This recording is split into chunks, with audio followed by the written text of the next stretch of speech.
Mae Sheridyn Jones yn jyglo'i phrentisiaeth uwch mewn rheoli cyfleusterau, gyda'i swyddi prysur gyda grŵp pobl, landlord cymdeithasol sy'n cynnig gwasanaethau gofal a chymorth.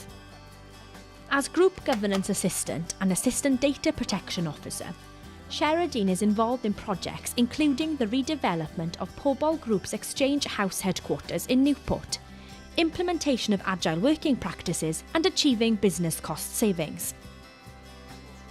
Sheridyn from Swansea praises the flexibility of training provider Gower College Swansea.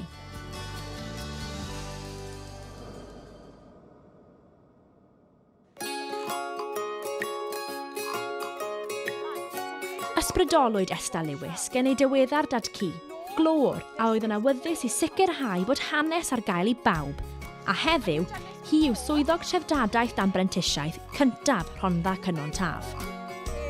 The 22-year-old history graduate supports and creates learning and education opportunities for the authority's Heritage Service, winner of a sector award for quality assurance. Esther, whose cultural heritage apprenticeship is supported by Cardiff and Vale College, runs and develops workshops for the Welsh mining experience at Rhondda Heritage Park.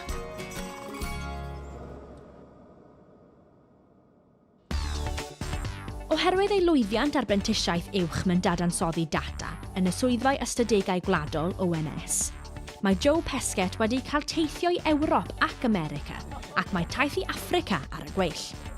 Working at the Data Science Camp in Newport, 25-year-old Joe excelled on his 2-year apprenticeship, run in conjunction with ALS training, and is now a data scientist.